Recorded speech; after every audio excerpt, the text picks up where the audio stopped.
The first thing people noticed about Alder Ridge was how quiet it was.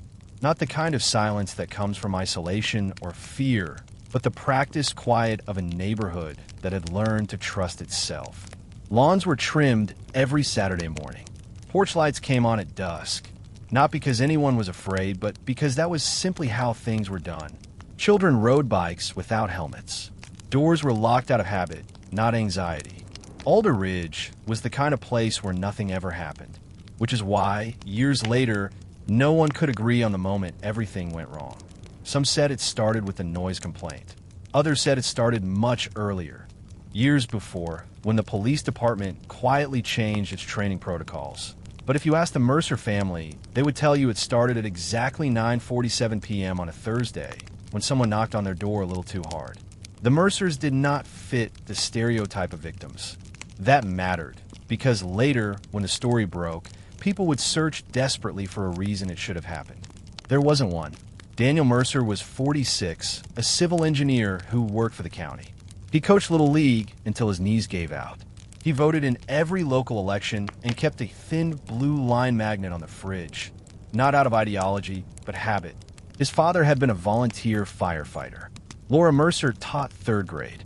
She had the kind of voice that carried authority without ever needing to be raised. Former students still waved at her in the grocery store. Their son, Caleb, was 17, quiet, skinny, more interested in old cameras and film photography than parties. He had no criminal record, no history of violence, no disciplinary issues at school. Their daughter, Emily, was 12. She slept with her bedroom door open because she liked hearing her parents move around the house at night. They were white, middle class, suburban. They were the kind of family police departments pointed to when they said, "We're here to protect good people." At 9:32 p.m., a neighbor called the non-emergency line. She reported possible domestic disturbance. Raised voices. Something breaking. She wasn't sure.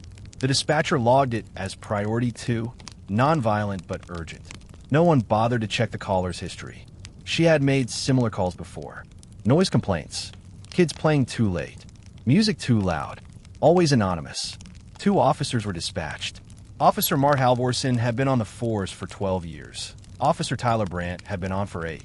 They arrived at Alder Ridge at 9:44 p.m. Their body cameras were activated at 9:45. Inside the Mercer home, the disturbance was laughably mundane. Daniel had dropped a ceramic bowl.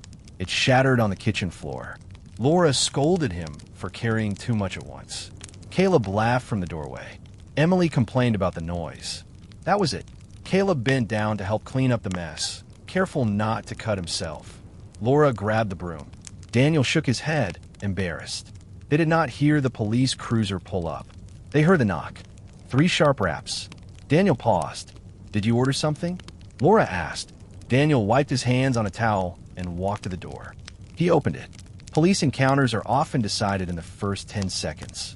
Halvorsen later said Daniel looked agitated. Daniel later said Halvorsen's hand was already near his holster. The body camera footage shows something more ambiguous. A tired man in socks, standing barefoot on his porch, eyebrows furrowed in confusion. "Yes," Daniel said. "Police," Halvorsen replied. "We received a call about a disturbance." Daniel blinked. "A disturbance?" Brandt leaned slightly to the side, trying to see past him into the house. "There's no problem here," Daniel said. "We dropped a bowl." "That's it." Halvorsen asked him to step outside. Daniel hesitated. This was the moment. Small, forgettable, devastating. "I'd rather not," Daniel said. "My kids are inside." Halvorsen's tone hardened. "Sir, I need you to step outside." Daniel exhaled slowly. "Am I being detained?"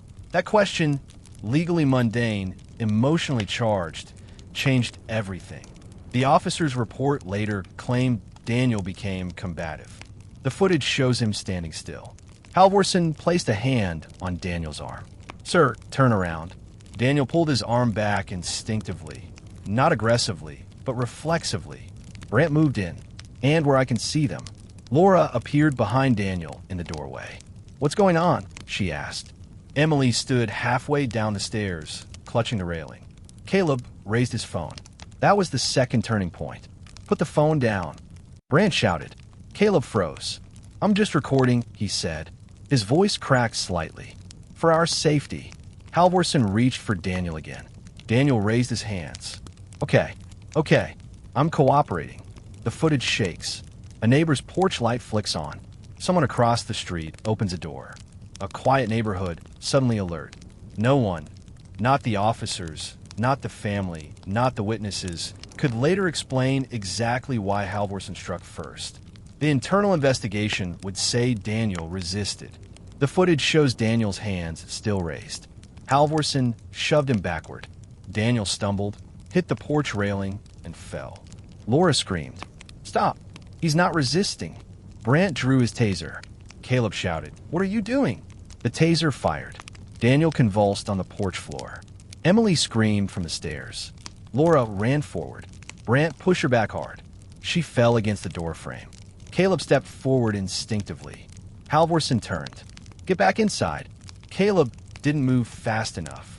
This was the moment that would be replayed in courtrooms, newsrooms, and comment sections. Halvorson grabbed Caleb by the collar. Caleb dropped his phone.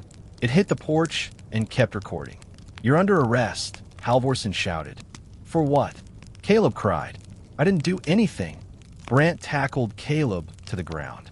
Daniel, still shaking from the taser, tried to crawl toward his son. "Please," he begged. "That's my kid." Halvorson kicked Daniel in the ribs. The sound was dull, final. Laura's scream was not a word. It was a sound, raw and animal. Neighbors began shouting. Someone yelled, "Hey, that's enough." Someone else called 911. Emily watched from the doorway, frozen, as her family was dismantled in front of her. The police report would later read, officers responded to a domestic disturbance. Upon arrival, the male suspect became non-compliant and physically resisted arrest. A juvenile male interfered with police activity. Reasonable force was used. Daniel Mercer was transported to the hospital with 3 broken ribs and internal bruising. Caleb Mercer was charged with obstruction of justice and assault on an officer. Laura Mercer was treated for a concussion. No officers were injured. Body camera footage was placed under review. The department released a statement praising the officers for de-escalating a volatile situation. The community was stunned. 3 days later, a journalist named Hannah Cole requested the body cam footage. She had grown up in Alder Ridge. She recognized the Mercer address immediately. The department delayed the release. When it finally arrived, something was missing. The footage from Officer Halvorson's camera cut out for 47 seconds, right before the first shove. The department called it a technical malfunction. Hannah didn't believe in coincidences, and neither did Caleb. Sitting in a juvenile detention center, bruised and silent, replaying the moment, he realized something far worse than police brutality had occurred. Because just before the camera went dark, he had heard Halvorson say something quietly, offhandedly, into his radio. Something no one else seemed to catch. Something that suggested this wasn't a mistake at all.